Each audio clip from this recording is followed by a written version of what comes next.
Yes, it's an extra episode of Headbangers and Hooligans, as always. Thank you for listening. Yours truly, Scummalicious, and unfortunately, Malcolm Young passed away. Rest in peace. What a legendary musician. This podcast is for the Buckster, my friend, huge AC/DC fan like a lot of people. And full disclosure, I'm not a huge AC/DC fan. I like them. I don't love them. But for those who've been listening to me over the last year and a half, that's just fucking insane. I can't believe it's really been that long since I've started doing this shit. Anyway, know about how at first I was kind of ripping on AC/DC. Why is this band still fucking recording? They haven't recorded a good album in 20 years.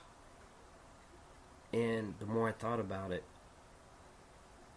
what if someone said, hey, Scummalicious needs to fucking stop. No one gives a fuck what he's talking about. And trust me, I'm sure there's people saying that right now, without a doubt. But how would I like that? We're turning your podcast off. Why? Because you don't need to be fucking talking anymore. Who am I to be telling this band that, and this is all they've done for 4 fucking decades, is playing AC/DC. Who am I to tell them to stop? And you know what? It didn't matter what the fuck I was saying anyway. Because no matter what the year is, AC/DC is still selling out arenas. Millions of people are still paying money to see them to watch them play live. And 1973 is when Malcolm Young co-founded AC/DC. And then he asked Angus Young to join. But from 1973 to 2014, of course he had to stop playing live because of the dementia. And except for a part of like 1988, I think, but for the most part, from 1973 to 2014, he toured with this band and played all their shows. 41 fucking years.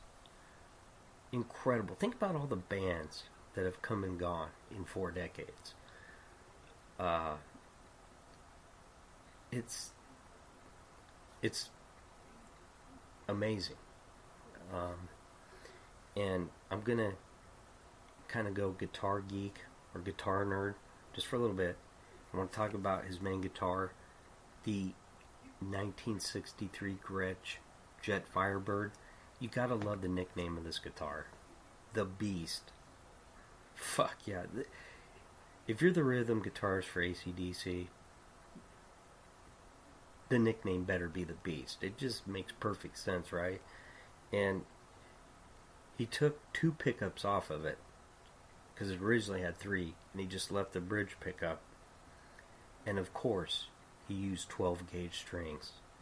I use 9s. 12 gauge is a heavy fucking string, and that's because he beat the shit out of his strings. In other words, he attacked the guitar like any great rhythm guitar player should. And I know this is a shocker too, because Dave Mustaine obviously had to mention his name. I like Dave Mustaine. The guy is an incredible guitarist, but he's so fucking annoying sometimes. He really is. Yeah, you see him in his interviews, and you look at his fucking face, and you're like, Dave, shut the fuck up. Anyway, there was an interview, and he said I think he said James Hetfield, I think. Don't quote me on that. And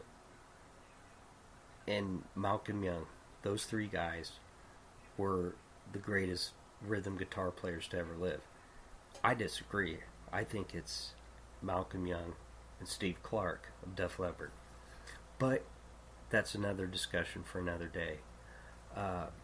And I read somewhere else he wrote or co-wrote 93 of AC/DC's songs, and these are the ones I picked out as my favorite. All right, I guarantee that there's a lot of hardcore AC/DC fans that would name other songs, but these are the ones that I love. Highway to Hell. How can you not love that guitarist? Angus Young is the one, his brother, that came up with that main riff, but he's still listed as a co-writer, so he helped on the song. Big Balls. Fuck, who doesn't love that song? And it's fun to play on the guitar, by the way. Problem Child, Down Payment Blues, Money Talks, a whole lot of Rosie. Yes, I definitely relate to that fucking song, trust me. Ride On, one of my personal favorites. Maybe to a lot of other fans, they might look at that song as, oh, okay, I really, really like that song. A lot of it has to do with Bon Scott, I'm not going to lie.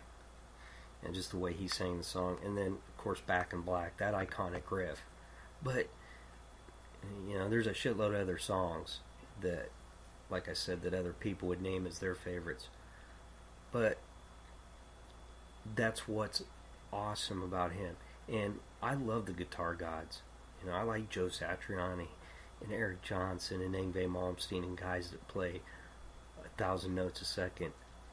But how about the guys like Malcolm Young, where it's about the song, right? And I don't care, you know.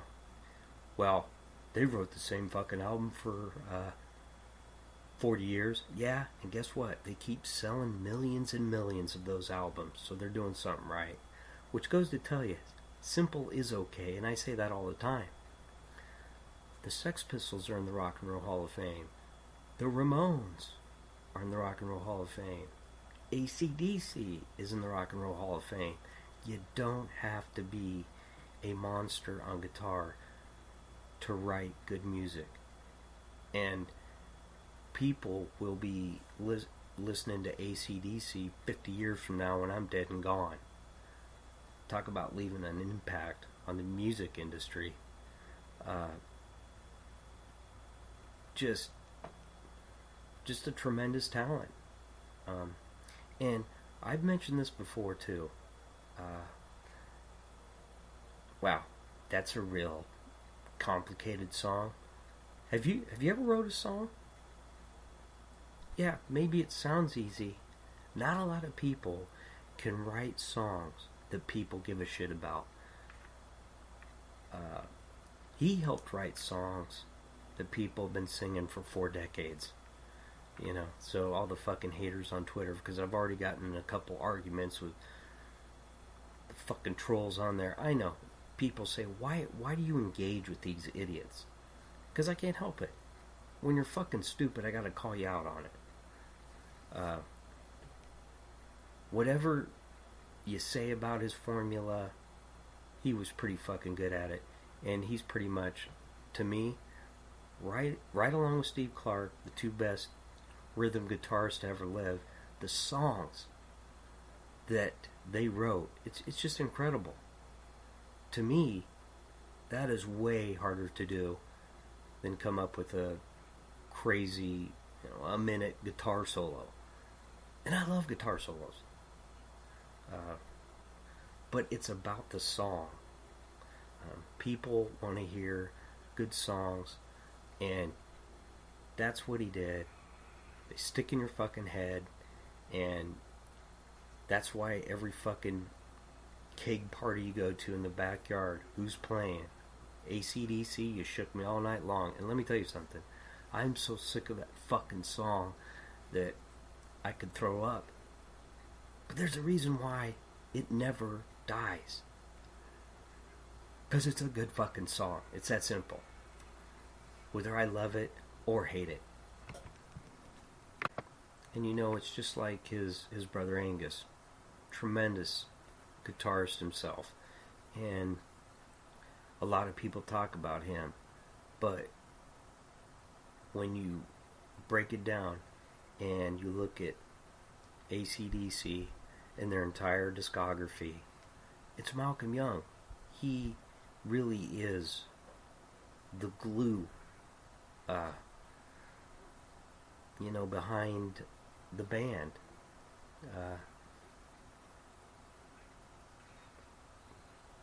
Down Payment Blues, like, who cannot relate to that song? Well, people with money. That's who can't relate to that song. But fans of AC/DC are like me, the working class. And I know I talk about the working class a lot. That's because they're the backbone of this country, and we love AC/DC. That's the kind of people. We are the people that spend all the money to go watch them play these songs live. And like I said, I'm not a huge fan, but as I get older and I've seen this giant pile of shit that is the music industry now, every day I get more and more respect for this band, and definitely now, just looking back, at their career, Bon Scott, like, there will never, ever be another Bon Scott. That's why, and I was so hard on Brian Johnson for the longest time, and I've changed my mind on him too. It wasn't fair of me to rip on him, to follow Bon Scott as the lead singer of AC/DC, trying to fill those shoes. Good fucking luck with that. And he did the best he could, obviously, and they still sold a shit ton of albums with him as the singer. But this is about Malcolm Young and the impact that he leaves. And I hope, and the Buckster said this too, Malcolm Young should inspire younger people. Get away from the keyboards, get away from the drum machine, and trying to push buttons and record stupid electronic music that any idiot could play or record. Get your guitar out and pick any AC/DC song that you want. Go with Big Balls. There you go. It's a simple song. Learn Big Balls. And that's the kind of impact that Malcolm Young should have on everybody. You should want to go to Guitar Center tomorrow and buy a guitar. Because in your mind you say, shit, Malcolm Young did this shit for 40 years and he was really fucking good at it. I want to write songs that people want to listen to until they're 70 years old. And that's what it's all about. So there you go, Buckster. And Malcolm Young, rest in peace.